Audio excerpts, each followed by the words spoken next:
ذاکر نعمانی صاحب سے تشریف درخواست کرتا ہوں کہ آپ تشریف مائک پہ تشریف لائیں اور ہمیں دعاؤں سے نوازیں، ہمارے حق میں دعا کریں۔ اور ساتھ میں میری ایک دعا اور بھی ہے مفتی ذاکر صاحب کے، ایک طاہر حسین صاحب ہیں، وہ سخت بیمار ہیں، آپ ان کے حق میں دعا فرمائیں۔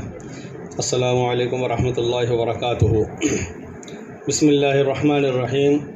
قابل قدر حضرات محترم، ہمارے اور آپ سب کے لیے انتہائی مسرت اور شادمانی کا موقع ہے کہ شہر جے پور میں ایک ایسے ادارے کا آغاز کیا جا رہا ہے اور اس کے لیے کوششیں کی جا رہی ہیں جو ملت اسلامیہ کے وجود کے لیے انتہائی ضروری ہے۔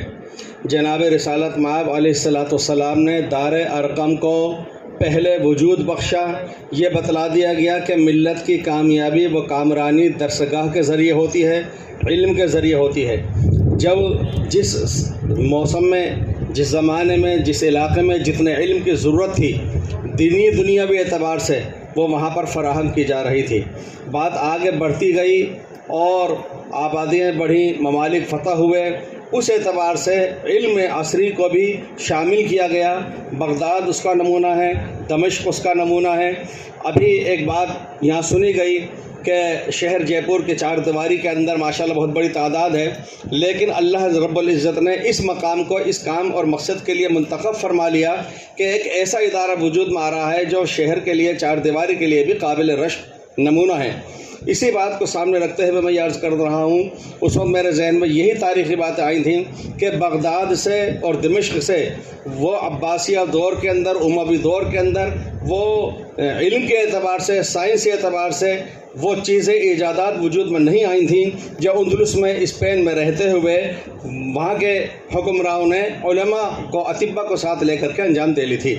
لہٰذا علم وہ ہونا چاہیے۔ سر سید احمد خان کا ملفوظ بہت مشہور ہے کہ میرا جی چاہتا ہے کہ ہر ایمان والے کے ہاتھ میں، دائیں ہاتھ کے اندر اس کے اسلامی علوم، تفسیر، فقہ اور حدیث ہو، اور بائیں علوم کے اندر سائنس اور ٹیکنالوجی ہو اور دنیاوی علوم اور فنون ہو، لیکن سر پر لا الہ الا اللہ کا تاج ہو۔ تو ایک طرف ضرورت اس بات کی ہے کہ دین علم ہم سب کے اندر ہو، اور اسی کے ساتھ ساتھ عصری اعتبار سے بھی ہر جگہ ہم ترقی کی طرف گامزن ہوں۔ مجھے یاد ہے کہ بہت پرانا فتویٰ میں نے حضرت حکیم مفتی احمد حسن خان صاحب علیہ الرحمہ کا دیکھا تھا۔ اس میں ان سے ایک مسئلہ یہ دریافت کیا گیا تھا کہ ایک خاتون ہے جس کا 9واں مہینہ ہے، اور اس کو ڈاکٹروں نے بتلا دیا ہے کہ آپریشن ہونا ہے، آپریشن ہوگا، اغیار کے ذریعے سے ہوگا، مرد ڈاکٹر کے ذریعے سے ہوگا، تو یہ کیا جا سکتا ہے یا نہیں؟ بہرحال جو اس وقت کے اعتبار سے مسئلہ ہو سکتا تھا کہ اضطراری حالت کے اندر، مجبوری کی حالت کے اندر گنجائش ہو ہی جاتی ہے۔ اس کے ساتھ ساتھ حضرت مفتی صاحب نے جو جواب تحریر فرمایا وہ فتاوی علم حکمت میں چھپا ہوا بھی ہے۔ انہوں نے فرمایا کہ ہونا یہ چاہیے کہ ہم بھی اپنی ملت کی بیٹیوں کو پڑھا کر، لکھا کر اس قابل کر دیں کہ زچگی جیسے مراحل وہ خود ڈاکٹر کی معالج کی حیثیت سے انجام دے سکیں۔ حد تو یہ ہے کہ اگر آپریشن وغیرہ کی بھی ضرورت پیش آ جائے تو ہماری خود کی بیٹیاں سماج میں اتنی پڑھی لکھی ہونا چاہیے کہ وہ اس کام کو انجام دلا سکیں۔ وہ ایک پرانی بات تھی 50 سال پہلے جو حضرت مفتی صاحب نے فرمائی۔ مجھے لگ رہا ہے کہ عملی طور پہ ہم اور آپ اس سلسلے کی طرف آگے بڑھ رہے ہیں۔ بہت سے الفاظ ہیں، عدالت ہے، موکل ہے، وکیل ہے، انصاف ہے، تعمیل ہے۔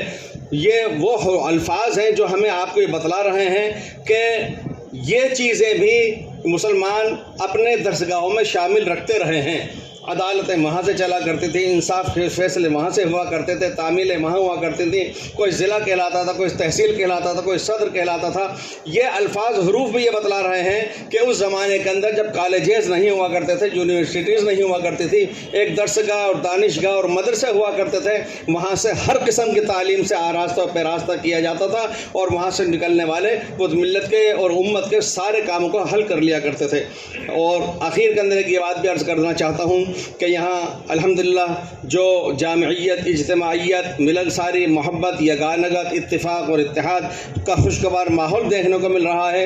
یہاں خواص بھی ہیں، علماء بھی ہیں، اور یہاں پر پڑھا لکھا اور دانشور طبقہ بھی ہے، سماجی ذمہ داران، اصحاب ثروت بھی ہیں، ان سب کا وجود اور ایک جگہ موجود ہونا یہ اس کام کے لیے انشاءاللہ العزیز مستقبل میں بہت بڑا فعال نیک ہے۔ اور اسی کے ساتھ ساتھ یہ بھی عرض کر دوں کہ ہمارے ہاں تاریخ میں یہ ملتا ہے کہ ایک طرف عثمان غنی اور عبدالرحمن بن عوف رضی اللہ عنہما جیسے حضرات اپنی اپنی شان، شوکت اور ثروت اور دولت کے اعتبار سے جہاں وہ زر کثیر خرچ کر دیا کرتے تھے، آج اس کا ایک احساس ہو رہا ہے، اس کا ایک اظہار ہو رہا ہے۔ خواص سے بھی اس انداز سے چندہ لینا چاہیے جیسا کہ لیا بھی جا رہا ہے، اور وہ حضرات بھی خوش دلی سے پیشکش کر رہے ہیں۔ اسی کے ساتھ ساتھ ہمیں غربا، فقراء، مساکین کو بھی اور تنگ دست طبقے کو بھی نظر انداز نہیں کرنا چاہیے۔ ان حضرات کے بھی 2 روپیے بھی اگر لگتے ہیں تو قطرہ قطرہ بہا مشوت دریا۔ ایسا دیکھنے میں آیا ہے کہ بعض حضرات نے مساجد کے اندر، چونکہ میں مسجد مدرسے کی چہاردیواری سے عام طور پہ وابستہ رہتا ہوں، کہ مساجد کے اندر بھی اگر صاحب ثروت لوگوں نے رقم دی ہے تو شرطیں لگائی ہیں اپنی، میرا صرف لوہا لگے گا، لوہے کی سوا خرچ نہیں ہوگا، سیمنٹ صرف دوں گا، اس کے سوا نہیں دوں گا، اس کے اندر فلاں کام چھت کے اندر لگے گا، اس کے علاوہ نہیں ہوگا۔ وہ شرطیں لگا کر کے دے رہے ہیں، گرچہ بڑی رقم دے رہے ہیں۔ وہ غریب، وہ مسکین طبیعت جو صبح سے شام تک 100 روپے اور اس کو 20 روپے کما رہا ہے، وہ جب چندہ اس کے سامنے تاوان پھیلایا گیا، وہ نیچی نظر سے شرمندگی کے ساتھ 5 روپے، 10 روپے، 20 روپے ڈالتا ہوا نیچی نظر سے چلا گیا کہ میرے تو کوئی اوقات ہی نہیں ہے، میں تو کچھ کر ہی نہیں سکا۔ ایسے حضرات کی وجہ سے ہم نے دیکھا ہے بڑے کارنامے انجام ہوئے ہیں۔ سابقہ 70 سال پرانے زمانے کے اندر جو بڑے بڑے ادارے، تعلیمی محکمے جو ریاستوں کے اوپر مبنی تھے، راجگان اور نوابین کے رحم و کرم پر چلا کرتے تھے، وہ 70 سال پہلے بند ہو چکے۔ لیکن جو عمومیت کو ساتھ میں لے کر کے، عوام کے چندے کو ساتھ میں لے کر کے کیے جاتے رہے، وہ ترقی پذیر رہے ہیں۔ اس لیے میری گزارش ہے کہ ایک طرف جہاں ہم خواص حضرات سے استفادہ کریں، بلکہ خواص حضرات وہ خوش قسمت سمجھتے ہوئے جہاں پیشکش کریں، وہاں اس کے اندر عوام الناس کے چندے کو بھی ترجیح دی جائے، قبول کیا جائے۔